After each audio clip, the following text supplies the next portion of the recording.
وأشهد أن لا إله إلا الله وحده لا شريك له وأشهد أن محمدًا عبده ورسوله أما بعد فإن خير الحديث كتاب الله وخير الهدي هدي محمد صلى الله عليه وسلم وشر الأمور محدثاتها وكل محدثة بدعة وكل بدعة ضلالة وكل ضلالة في النار.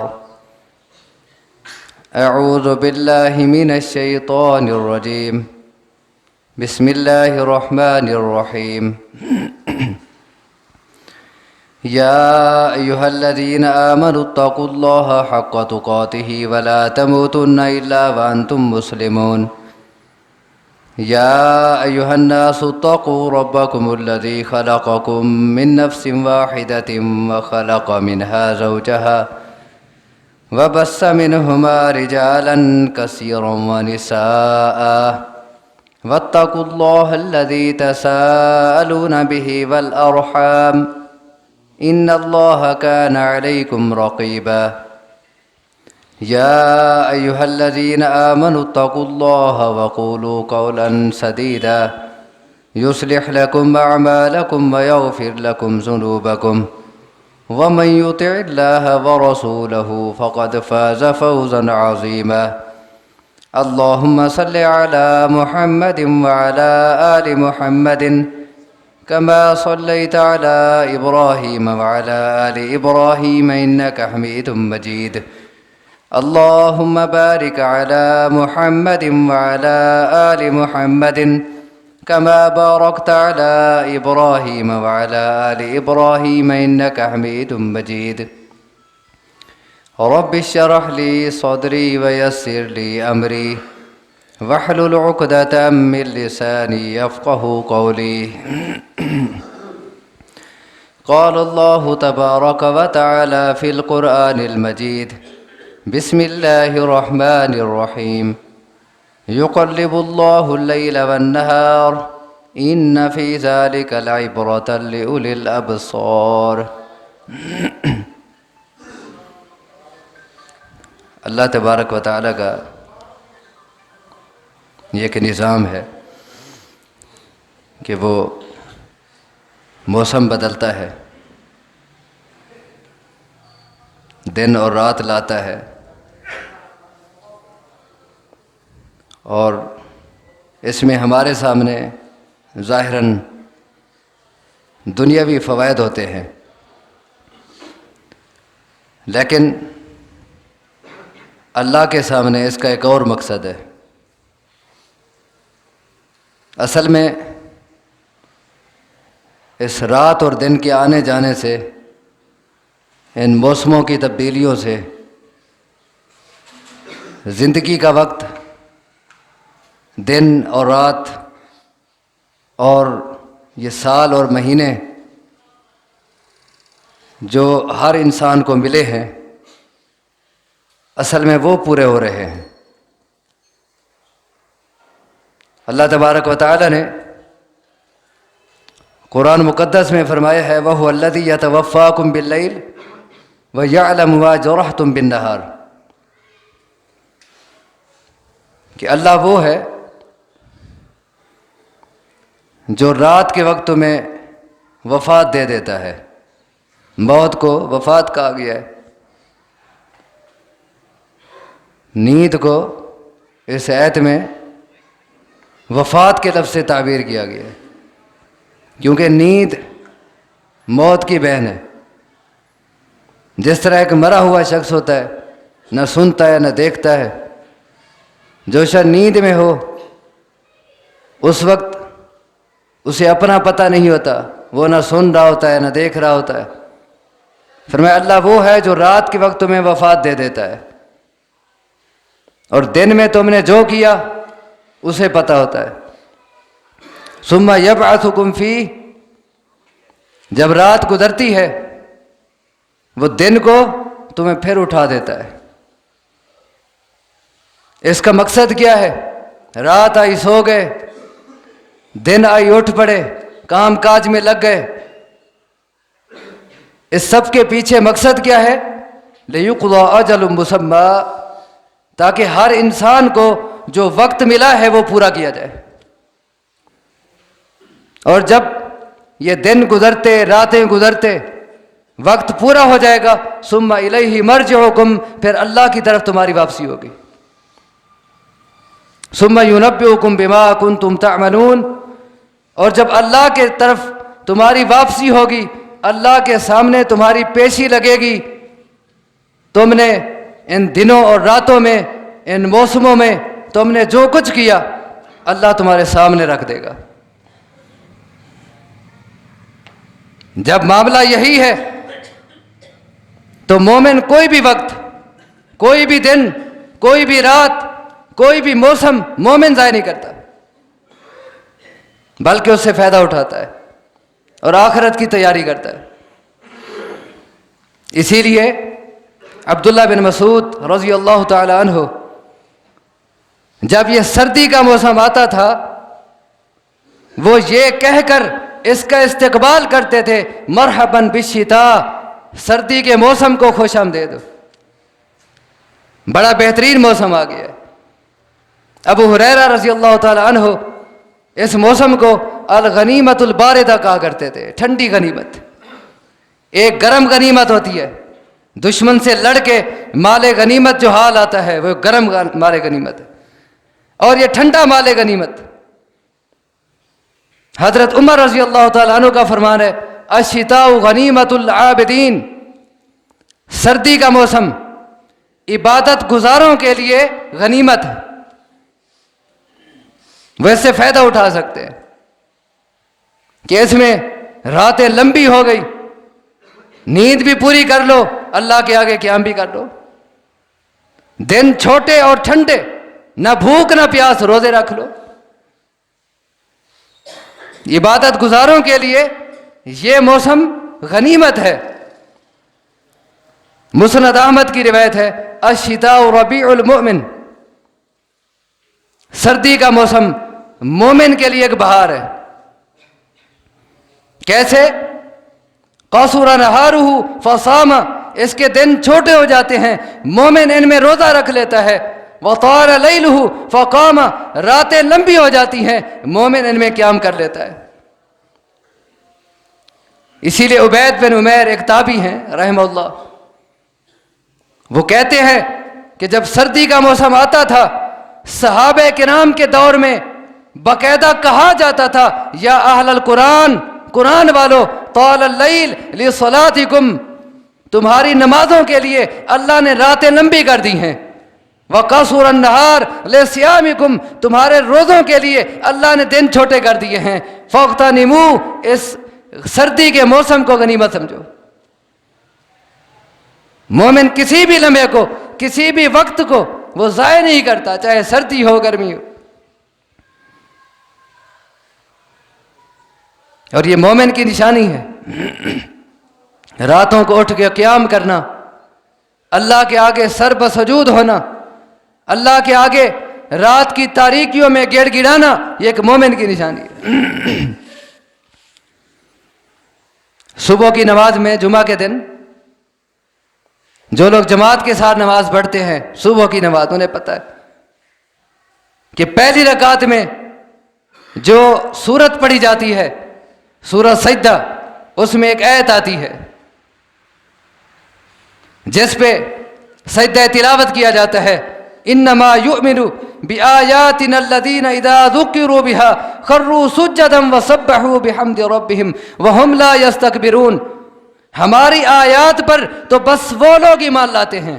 اب سنیے، میں اور آپ دیکھیں، کیا میں بھی اس آیت کی فہرست میں آتا ہوں؟ فرمایا ہماری آیات پر صرف ان لوگوں کا ایمان ہے کہ جب انہیں آیات پڑھ کے نصیحت کی جاتی ہے، وہ جھک جاتے ہیں آیات کے آگے، وہ اکڑتے نہیں ہیں، وہ منہ نہیں پھیر جاتے. آیات پڑھ کے جب انہیں نصیحت کی جائے وہ جھک جاتے ہیں. وَسَبَّحُوا بِحَمْدِ رَبِّهِمْ، اپنے رب کی حمد اور تسبیح کرتے ہیں. وَهُمْ لَا يَسْتَكْبِرُونَ، وہ تکبر میں نہیں آ جاتے. اور ان کی اور صفت یہ ہے تتجافا جنوبہم عن المضاجع یدعون ربہم خوفا وطمعا، کہ ان کے پہلو بستروں سے الگ ہو جاتے ہیں جب عبادات کا ٹائم ہوتا ہے، جب اللہ کی بندگی کا وقت ہوتا ہے۔ اب یہ سوال نہیں پیدا ہوتا کہ وہ بستروں کے اندر لیٹے رہیں اور انہیں سردی کھائے، انہیں گرمی پریشان کرے، کبھی ان کی نیند پوری نہیں ہوتی، کبھی نیند پوری ہے لیکن سردی اٹھنے نہیں دیتی۔ مومنوں کی یہ شان نہیں ہے۔ تتجافا جنوبہم عن المضاجع، جب اللہ کی عبادت کا وقت ہوتا ہے وہ بستر چھوڑ دیتے ہیں، یدعون ربہم، اپنے رب کو پکارتے ہیں، خوفا و طمعا، اپنے رب کو پکارنے کے باوجود ان کے دلوں میں پھر بھی ڈر ہوتا ہے، ساتھ امید بھی ہوتی ہے۔ وَمِمَّا رَزَقْنَاهُمْ يُنْفِقُونَ، ہم نے انہیں جو رزق دیا ہے اس میں سے خرچ کرتے ہیں۔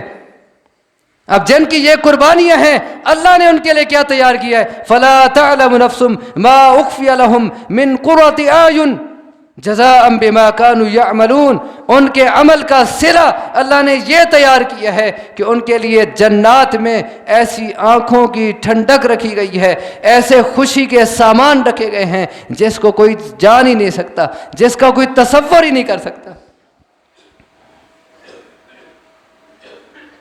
صرف یہی لوگ ہماری آیات پر ایمان رکھتے ہیں۔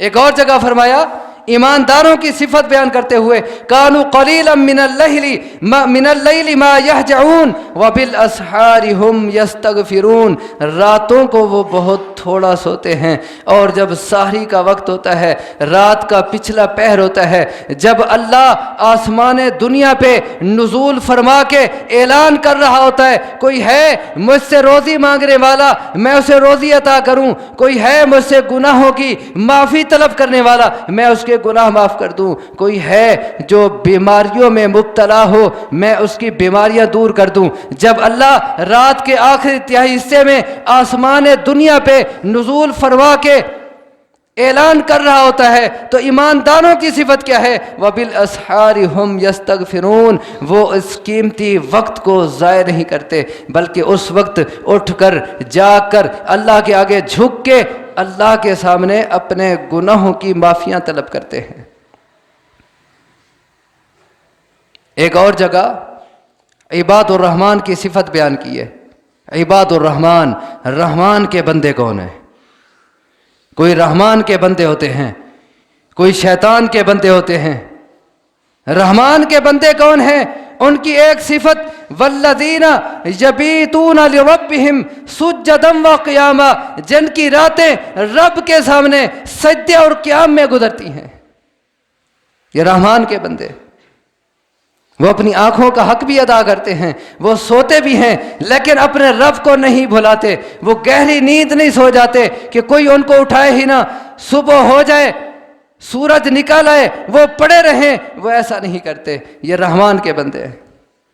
جامع ترمذی میں رسول اللہ صلی اللہ علیہ وسلم کی حدیث ہے، رات کے تہجد کے فضائل اور فوائد آپ نے بیان کیے ہیں۔ فرمایا علیکم بقیام اللیل، رات کو قیام کیا کرو، رات کو اٹھ کے اللہ کی عبادت کرو۔ فإنہ دأب الصالحین قبلکم، تم سے پہلے جو اللہ کے نیک بندے گزرے ہیں یہ ان کی عادت ہے، یہ ان کی صفت تھی۔ وَإِنَّ قِيَامَ اللَّيْلِ قُرْبَةٌ إِلَى اللَّهِ، جب تم رات کو اٹھ کے اللہ کے سامنے بندگی کرو گے، اللہ کے آگے گڑ گڑاؤ گے، اللہ کے آگے سجدے کرو گے، تمہیں اللہ کا قرب حاصل ہو جائے گا، تم اللہ کے قریبی بن جاؤ گے، اللہ کے ہاں مقرب قرار پاؤ گے۔ وَمَنْهَاتٌ عَنِ الْإِثْمِ، اس کا اور فائدہ یہ ہے کہ اس ذریعے سے تم گناہوں سے باز آ جاؤ گے۔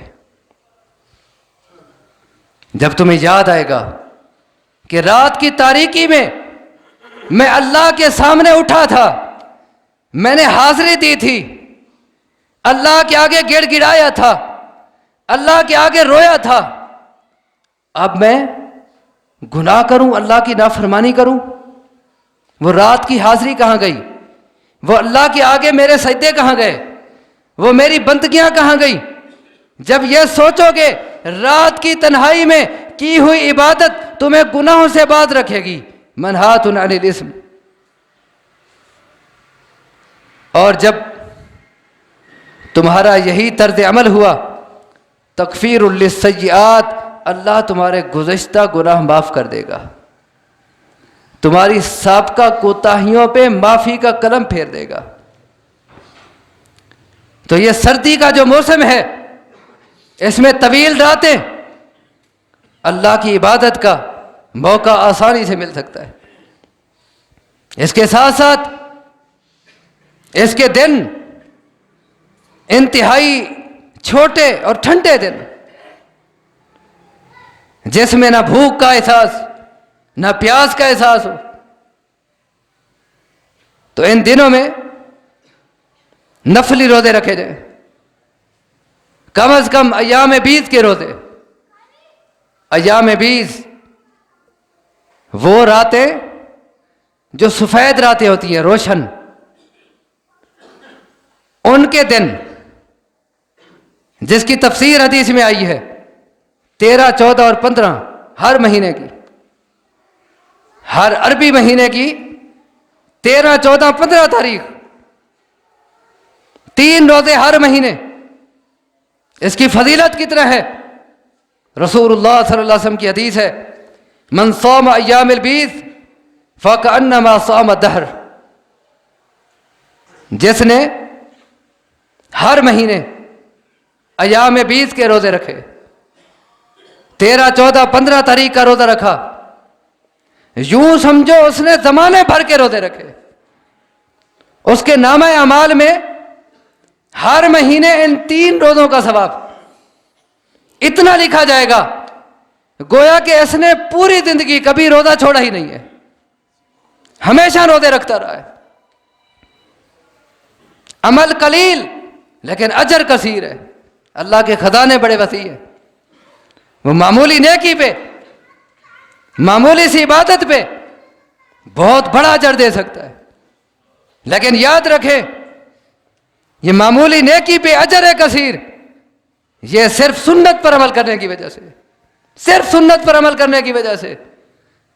ورنہ ایک شخص نے تہیہ کیا تھا کہ میں زندگی بھر روزے رکھوں گا جب تک جیوں گا۔ کتنا بڑا نیک جذبہ، عبادت کا جذبہ، پوری زندگی جب تک جیوں گا کبھی روزہ ترک نہیں کروں گا، ہمیشہ رکھوں گا۔ ایک شخص نے یہ تہیہ کر لیا۔ رسول اللہ صلی اللہ علیہ وسلم کا چہرہ انور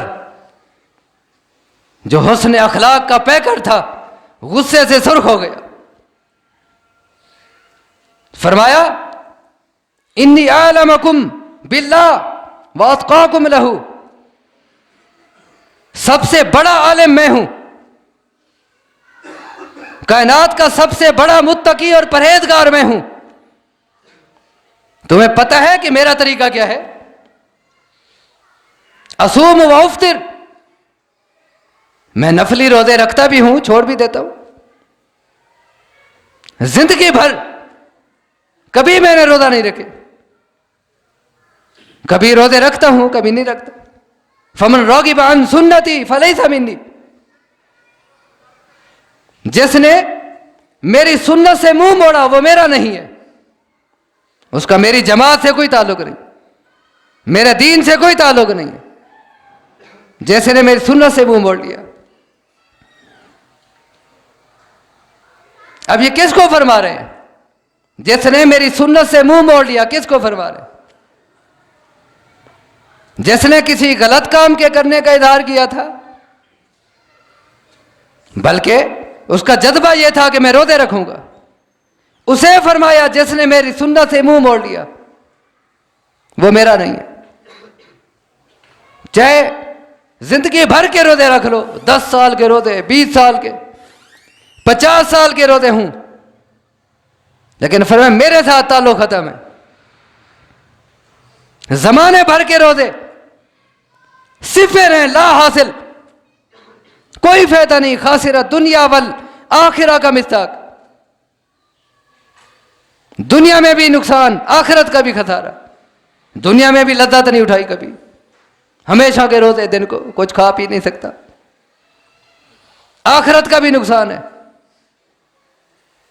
ادھر زمانے بھر کے روزے صفر، کوئی اجر نہیں، اور ادھر 3 روزے زمانے بھر کے. اندازہ کریں، ادھر ہمیشہ کے روزے کوئی ثواب نہیں، ادھر 3 روزے ہمیشہ کا ثواب. فرق کیا ہے؟ وہ زمانے بھر کے روزے ہیں، عمل بہت بڑا ہے لیکن سنت کے خلاف ہے. ظاہری طور پر بڑی عبادت، بڑا طویل عمل، بڑا کٹھن محنت، لیکن سنت کے خلاف ہے، کوئی اجر و ثواب نہیں ہے. دوسری طرف عمل تھوڑا سا ہے، ہر مہینے میں صرف 3 روزے، لیکن سنت کے مطابق ہیں، پورے سال کے روزوں کا ثواب ہے. تو اصل وزن کس کا ہے؟ سنت کا وزن ہے اللہ کے. اور سنت کے مطابق عمل نہیں ہے، چاہے نماز ہے، روزہ ہے، حج ہے، جتنا بڑا عمل ہے. من عمل عملا لیس علیہ امرنا فہو رد، رسول اللہ صلی اللہ علیہ وسلم کی حدیث ہے. جس نے عمل کیا لیکن وہ عمل ہمارے طریقے کے مطابق نہیں ہے، اللہ کے ہاں وہ مردود ہوتا ہے، ٹھکرا دیا جاتا ہے. ایام بیض کے روزے ہر مہینے 3 دن، 13، 14، 15. اس کے علاوہ سوموار اور جمعرات کا روزہ، اس کی بڑی فضیلت ہے. رسول اللہ صلی اللہ علیہ وسلم سے سوال ہوا کہ آپ سوموار اور جمعرات کا روزہ کبھی نہیں چھوڑتے، اس کی وجہ کیا ہے؟ رسول اللہ صلی اللہ علیہ وسلم نے فرمایا هذان اليومان يرفع العمل فيهما الى اللہ. سوموار اور جمعرات یہ 2 دن ایسے ہیں کہ ان 2 دنوں میں اللہ کے سامنے عمل پیش ہوتے ہیں ہر بندے کے. فأحب ان يرفع عملی وانا صائم، مجھے یہ بات پسند ہے کہ جب میرا عمل اللہ کے سامنے پیش ہو تو میں روزے دار ہوں، اس وقت میرا روزہ ساتھ ہو. اب اس سے اندازہ کریں، سوموار اور جمعرات ہر بندے کے عمل پیش ہوتے ہیں، حتیٰ کہ اللہ کے نبیوں کے عمل پیش ہوتے ہیں. مالک وہی ہے، باقی سب اس کے آگے محکوم ہیں، وہی حاکم ہے، وہی مختار کل ہے، اسی کا نظام ہے، اسی کا تصرف ہے، اسی کا کنٹرول ہے پوری دنیا پہ، اسی کا آرڈر چلتا ہے، باقی سب اس کے تابع ہیں. کائنات کے امام حضرت محمد صلی اللہ علیہ وسلم، فضیلت اور مقام کتنا اونچا، لیکن اللہ کی بارگاہ میں جیسے عام لوگوں کے عمل پیش ہوتے ہیں ویسے کائنات کے امام حضرت محمد صلی اللہ علیہ وسلم کے بھی عمل پیش ہوتے. فرمایا کہ میں یہ پسند کرتا ہوں کہ جب میرا عمل اللہ کے سامنے پیش ہو میرا روزہ بھی ساتھ ہو. اتنا محبوب عمل روزہ رکھنا. اسی لیے ایک حدیث میں آتا ہے، رسول اللہ صلی اللہ علیہ وسلم نے فرمایا من صام یوما فی سبیل اللہ بعد اللہ بینہ وبین جہنم 70 خریفا، کہ جو شخص اللہ کے راستے میں ایک روزہ رکھتا ہے اللہ کی رضا کے لیے، اللہ کو خوش کرنے کے لیے، ایک روزہ جو شخص رکھتا ہے نفلی روزہ، اللہ تبارک و تعالیٰ اس کے اور جہنم کے درمیان اتنا دوری پیدا کر دیتے ہیں جتنا 70 سال آدمی سفر کر کے دور چلا جائے گا. کتنا طویل فاصلہ، آدمی آج سے سفر شروع کرے 70 سال چلتا رہے، جتنا دور پہنچ جائے گا اللہ تبارک و تعالیٰ اس بندے کو جہنم سے اتنا دور کر دیتے ہیں جو اللہ کی رضا کے لیے ایک نفلی روزہ رکھتا ہے. تو اللہ کے ہاں نفلی عمل کی بڑی قدر ہے. معمولی معمولی عمل پہ اللہ تبارک و تعالیٰ بڑا اجر عطا کرتے. تو سردی کے موسم میں رات کو قیام کیا جائے، دن کو نفلی روزے رکھے جائیں، بہت بڑا اجر و ثواب ہے. معمولی عمل پہ اجر بہت بڑا. اس پہ ایک حدیث آتی ہے، بڑی طویل حدیث ہے. معاذ بن جبل رضی اللہ تعالیٰ عنہ کہتے ہیں کہ ایک دن صبح کے وقت رسول اللہ صلی اللہ علیہ وسلم نے دیر کر دی، حتیٰ کہ ہمیں خطرہ لاحق ہو گیا کہ سورج نہ نکل آئے. جامع ترمذی، مسند احمد، دیگر کتب میں حدیث موجود. اتنا دیر ہو گئی، ہمیں خطرہ لاحق ہوا، سورج نہ نکل آئے. خیر رسول اللہ صلی اللہ علیہ وسلم بڑی جلدی سے آئے. صبح باب الصلاۃ، نماز کی اقامت ہوئی. رسول اللہ صلی اللہ علیہ وسلم نے نماز پڑھائی. وتجوز فی صلاتی، اس نے نماز میں اختصار کیا، نماز مختصر پڑھائی صبح کی. اور جو ہی سلام پھیرا اونچی آواز سے فرمایا کہ علیکم علی مصافکم کما انتم، جیسے بیٹھے ہو ایسے ہی اپنی صفوں پہ بیٹھے رہو.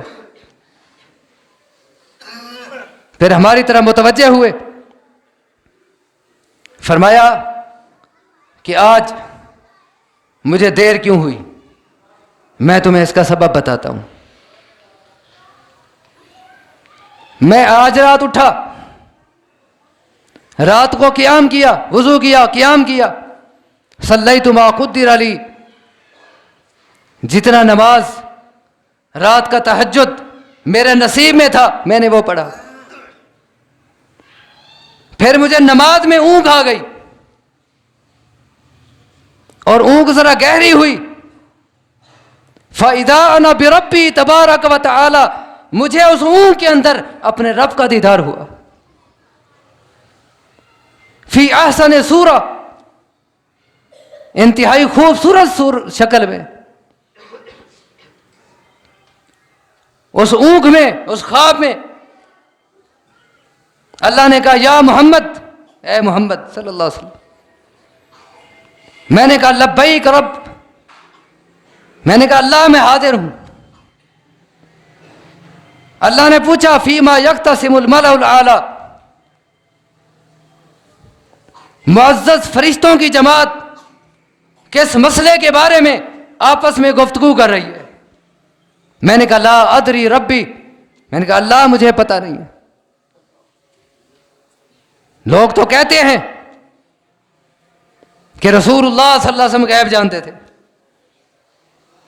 آپ کو ہر چیز کا پتہ تھا اور اس وقت کے آپ تک پتہ ہے. لیکن آپ فرماتے ہیں اللہ کے جواب میں لا ادری یا رب، اللہ مجھے پتہ نہیں ہے کہ تیرے فرشتوں کی بلند اور مقرب جماعت کس مسئلے میں گفتگو کر رہی ہے، مجھے اس کا علم نہیں ہے. قالہا ثلاثا، اللہ نے 3 بار یہ بات کی. ہر بار میں یہی جواب دیتا، ہر بار سوال ہوتا کہ اے محمد صلی اللہ علیہ وسلم فرشتے کس مسئلے میں بات کر رہے ہیں. مسئلہ بڑا اہم تھا، اسی لیے اللہ تبارک و تعالیٰ بار بار پوچھ رہے تھے اور میں ہر بار یہی جواب دیتا لا ادری یا رب، اے اللہ مجھے پتہ نہیں ہے. کہتے ہیں کہ اللہ تبارک و تعالیٰ کو میں نے دیکھا کہ اس نے اپنی ہتھیلی میرے کندھے کے درمیان رکھی، حتیٰ کہ میں نے اللہ کی انگلیوں کی ٹھنڈک اپنی چھاتی تک محسوس کی، اپنے دل تک محسوس کی اس کی ٹھنڈک. یہاں ایک عقیدے کا مسئلہ اس حدیث سے ثابت ہوا اللہ کا ہاتھ ہے، اللہ کی انگلیاں ہیں. مختلف حدیث سے، قرآن کی آیات سے اللہ کی کئی صفات ثابت ہوتی ہیں. اللہ کا وجہ ہے، چہرہ ہے، اللہ کا قدم ہے. لیکن یہ ساری چیزیں کیسے؟ کما یلیق بشانہ، جیسے اس کی شان کو لائق ہے. ان کا معنی ہمیں معلوم ہے لیکن ان کی کیفیت اس کا کوئی پتہ نہیں ہے. ایمان لانا ضروری ہے، اس کے متعلق سوال کرنا بدعت ہے. کہ ہم سوال کریں ایک دوسرے سے کہ اللہ کا ہاتھ کیسا ہے، یہ پوچھنا بدعت ہے. کیوں؟ رسول اللہ صلی اللہ علیہ وسلم نے اللہ کی یہ صفات بیان کی، کبھی کسی صحابی نے نہیں پوچھا کہ اللہ کے رسول اللہ کا ہاتھ کیسا ہے، اللہ کی انگلیاں کیسی ہیں، کبھی کسی نے نہیں پوچھا۔ تو اللہ کی جتنا صفات ہیں ان پہ ایمان لانا ضروری ہے، لیکن کیفیت نہ معلوم ہے۔ کیفیت کا علم اللہ کو ہے، کما یلیق بشانہ، جیسے اس کی شان کو لائق۔ فرمایا اللہ نے اپنی ہتھیلی میرے کندھے پہ رکھی، اللہ کی انگلیوں کی ٹھنڈک میں نے اپنے دل پہ محسوس کی، اور جب یہ ہوا فتجلی لی کل شیء وعرفت، وفی روایہ فعلمت ما فی السماوات وما فی الارض فعلمت ما بین المشرق والمغرب، مشرق اور مغرب کے درمیان آسمان اور زمین میں جو کچھ تھا ہر چیز میرے سامنے ہو گئی۔ اللہ کے ہاتھ رکھنے کی ٹھنڈک اور اس کی برکت ایسی ہوئی، اس پوری کائنات میں جو کچھ تھا سب میرے سامنے ہو گیا۔ اللہ نے پوچھا یا محمد، میں نے کہا لبیک ربی، اللہ میں حاضر ہوں۔ فرمایا آپ بتا فیما یختصم الملأ الاعلی، فرشتوں کی بلند جماعت کس مسئلے میں بات کر رہی ہے، گفتگو کر رہی ہے؟ اس سے کیا سمجھ آیا؟ غیب کا علم صرف ایک اللہ کو ہے، اللہ جتنا بات کسی کو بتا دے اتنا کا پتہ چلتا ہے۔ قُلْ لَا يَعْلَمُ مَنْ فِي السَّمَاوَاتِ وَالْأَرْضِ الْغَيْبَ إِلَّا اللَّهُ، اے پیغمبر آپ فرما دیں، قرآن کی آیت ہے، آپ اعلان کر دیں کہ آسمان و زمین کا غیب صرف اللہ جانتا ہے، اللہ کے سوا اور کوئی نہیں جانتا۔ یہ اٹل قانون ہے، یہ ضابطہ ہے، جو چیز اللہ چاہے بتا دے، اور بتانے سے جو پتہ چلے وہ اسے غیب نہیں کہتے۔ اب دیوار کے پیچھے کیا ہے مجھے کوئی پتہ نہیں ہے، مجھے کوئی آ کے بتا دے، مجھے پتہ چل جائے کہ دیوار کے پیچھے یہ ہو رہا ہے، کیا میں غیب جاننے والا ہو جاؤں گا؟ مجھے کسی نے بتایا، پتہ چل گیا۔ تو فرمایا کہ اب بتاؤ کہ مالا الاعلیٰ بلند فرشتوں کی جماعت کیا مسئلہ کس مسئلے میں بات کر رہی ہے؟ میں نے کہا فی الکفارات، فی الدرجات والکفارات، فی روایہ۔ میں نے کہا اللہ تیرے بلند فرشتوں کی مقرب جماعت یہ بحث کر رہی ہے، آپس میں یہ تذکرہ کر رہی ہے کہ وہ کون سے اعمال ہیں جن سے گناہ مٹتے ہیں، درجے بلند ہوتے ہیں۔ اور ایک روایت میں ہے الا ادلکم علی ما یکفر بہ الخطایا ویزید فی الحسنات، وہ کون سے اعمال ہیں جن سے گناہ مٹتے ہیں، نیکیوں میں اضافہ ہوتا ہے، درجے اونچے ہوتے ہیں۔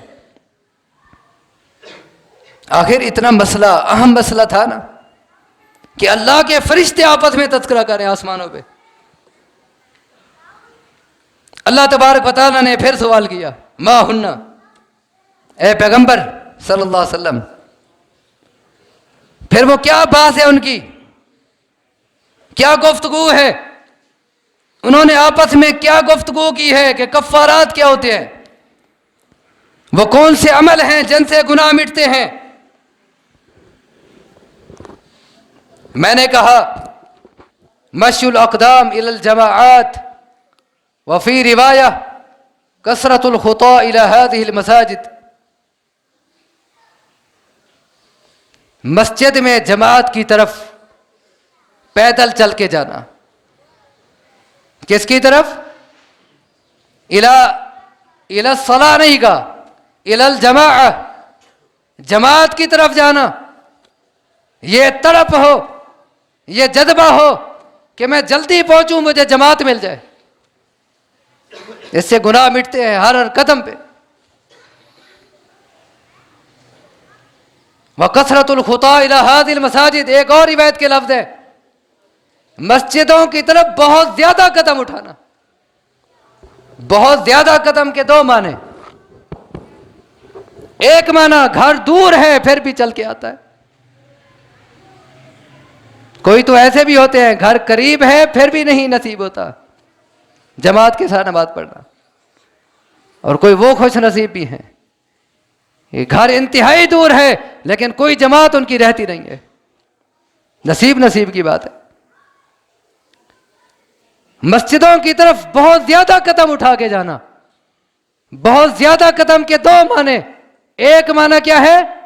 گھر دور ہے پھر بھی آتا ہے، اس نے زیادہ قدم اٹھائے. اور دوسرا معنی ہر نماز میں آ رہا ہے. یہ نہیں کہ جمعہ میں آ گیا اور پھر اگلے جمعہ آئے گا. ہر جمعہ اور باقی پورا ہفتہ چھٹی نہیں، بلکہ ہر نماز میں چل کے آ رہا ہے. یہ بہت زیادہ مسجدوں کی طرف قدم اٹھانا. اور دوسرا والجلوس فی المساجد بعد الصلوات، نماز کے بعد مسجد میں بیٹھ جانا، اللہ کا ذکر کرنا. یہ نہیں کہ سلام پھیرتے ہی بھاگ کے جائیں، جلدی میں ہوں جیسے رسے کھلوا رہے ہوں، کب جان چھوٹتی ہے اور نکلے مسجد سے. والجلوس فی المساجد بعد الصلوات، نماز کے بعد مسجد میں بیٹھنا، اللہ کا ذکر کرنا، عبادتیں کرنا، دعائیں مانگنا. واسباغ الوضوء فی المکروہات، جب وضو کرنے کو دل نہ کرتا ہو تب بھی مکمل وضو کرنا. پانی انتہائی ٹھنڈا جلا دینے والا، انتہائی سردی کا موسم، لیکن تسلی سے پورا وضو کرتا ہے. فرمائے یہ تین کام ایسے ہیں فرشتے ان کا تذکرہ کرے آسمانوں پہ، ان سے گناہ مٹتے ہیں. اور ساتھ فرمایا وَمَن يُحَافِظُ عَلَيْهِنَّ عَاشَ بِخَيْرٍ وَمَاتَ بِخَيْرٍ. جو شخص ان تین کاموں کی پابندی کرتا ہے، ایک دن کی بات نہیں، ایک ہفتے کی بات نہیں ہے، کسی سیزن کی بات نہیں ہے. مشکل آئی بھاگ کے آ گیا، مشکل ٹلی، اللہ کون ہوتا ہے اور میں کون ہوتا ہوں اور مسجد کیا ہوتی ہے. من یحافظ علیہن، جو ان تین کاموں کی پابندی کرتا ہے، عاش بخیر ومات بخیر، اس کی زندگی بھی خیر کے ساتھ گزرتی ہے، اس کی موت بھی خیر کے ساتھ آتی ہے. زندگی میں اسے دلی اطمینان ہوتا ہے، اسے چین ہوتا ہے. الا بذکر اللہ تطمئن القلوب. لوگوں سنو، اگر دلی چین چاہتے ہو، اگر دنیا کی پریشانیاں دور کرنا چاہتے ہو، اگر ٹینشنوں سے نکلنا چاہتے ہو، الا بذکر اللہ، اللہ کی یاد سے ایسا ہوگا. ومات بخیر، اور موت بھی ایسے شخص کی خیر کے ساتھ آئے گی. وخرج وکان من ذنوبہ کیوم ولدت امہ. اور جو شخص ان تین کاموں کی ہمیشہ پابندی کرے گا وہ گناہوں سے یوں صاف ہو جائے گا جیسے گویا کہ آج ہی ماں کے پیٹ سے پیدا ہوا ہے. لیکن بات پابندی کی ہے، ہمیشہ پابندی. کون سے تین کام؟ جماعت کی طرف چل کے آنا، صرف نماز نہیں، جماعت کی طرف چل کے آنا. اور مسجدوں کی طرف بہت زیادہ قدم اٹھانا. ہر جماعت میں آ رہا ہے، دور ہے گھر پھر بھی آ رہا ہے. اور پھر نماز کے بعد کچھ وقت لگاتا ہے مسجد میں بیٹھ کے، اللہ کا ذکر کرتا ہے، وظائف پڑھتا ہے، اور وضو کرتا ہے چاہے دل نہ کرتا وضو کرنے کو.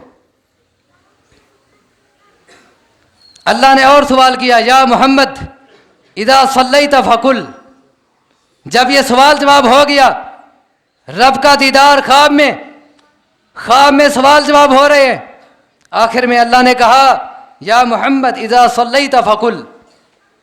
اے محمد صلی اللہ علیہ وسلم، جب آپ نماز پڑھ کے فارغ ہو جائیں تو ہم سے یہ دعا کیا کریں.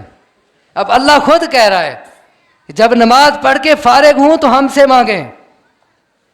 وہ دعا کیا ہے؟ اللہم انی اسألک فعل الخیرات وترک المنکرات وحب المساکین وان تغفر لی وترحمنی. اللہ میں تجھ سے سوال کرتا ہوں مجھے نیکی اور بھلائی کے کام کرنے کی توفیق عطا فرما. نماز پڑھ کے دعا ہو رہی ہے.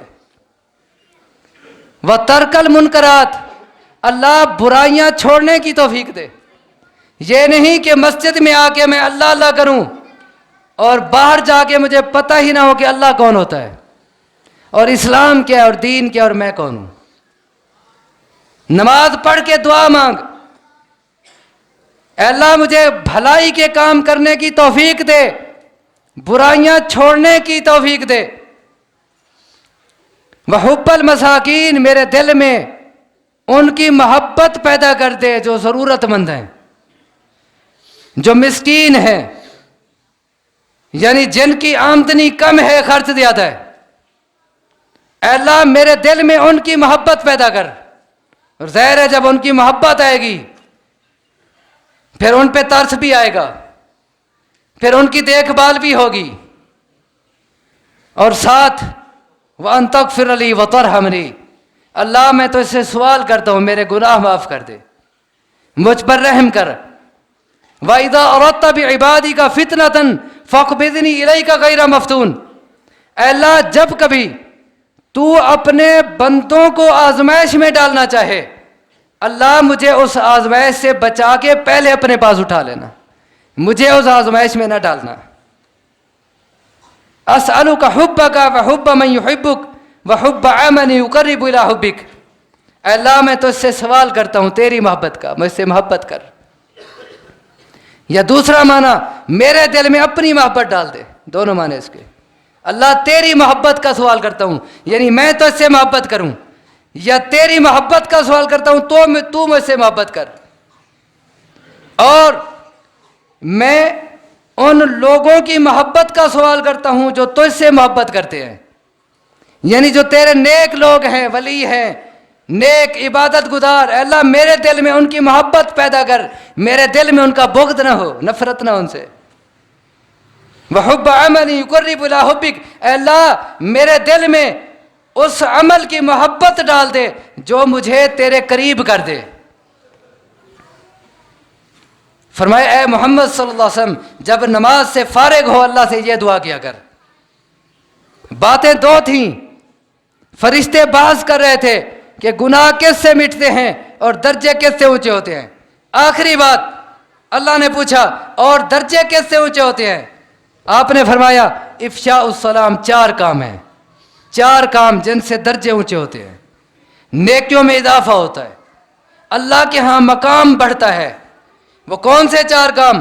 افشاء السلام، سلام عام کرنا، جس کو ملیں جب بھی ملیں، ملیں یا مل کے جانے لگے سلام کو عام کریں، ہر وقت سلام. اطعام الطعام، دوسرا کام کھانا کھلانا. تیسرا کام لین الکلام، بات نرم کرنا. کس سے؟ ہر کسی سے، اپنے برابر کا ہے، اپنے سے اونچا ہے، اپنے سے کم تر ہے، ہر کسی سے بات نرم اور میٹھی کرنا. اور چوتھا کام والصلاۃ باللیل والناس نیام، رات کی تاریکی میں جب لوگ سوئے ہوئے ہوں اٹھ کے اللہ کے سامنے کھڑے ہو جانا اور اللہ کی بندگی کرنا. فرمایا یہ 4 کام ایسے ہیں کہ ان سے درجے بلند ہوتے ہیں. اللہ سے دعا ہے مجھے آپ کو سمجھنے کی عمل کی توفیق عطا فرمائے. اقول قولی ھذا واستغفر اللہ لی ولکم وآخر دعوانا ان الحمد للہ رب العالمین.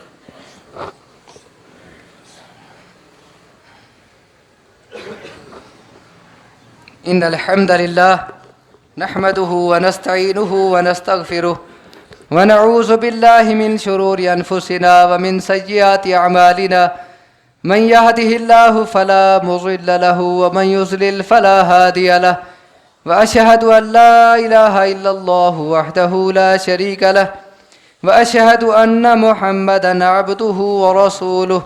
اما بعد فان خير الحديث كتاب الله وخير الهدي هدي محمد صلى الله عليه وسلم وشر الأمور محدثاتها وكل محدثة بدعة وكل بدعة ضلالة وكل ضلالة في النار. أعوذ بالله من الشيطان الرجيم. بسم الله الرحمن الرحيم. إن الله وملائكته يصلون على النبي يا أيها الذين آمنوا صلوا عليه وسلموا تسليما.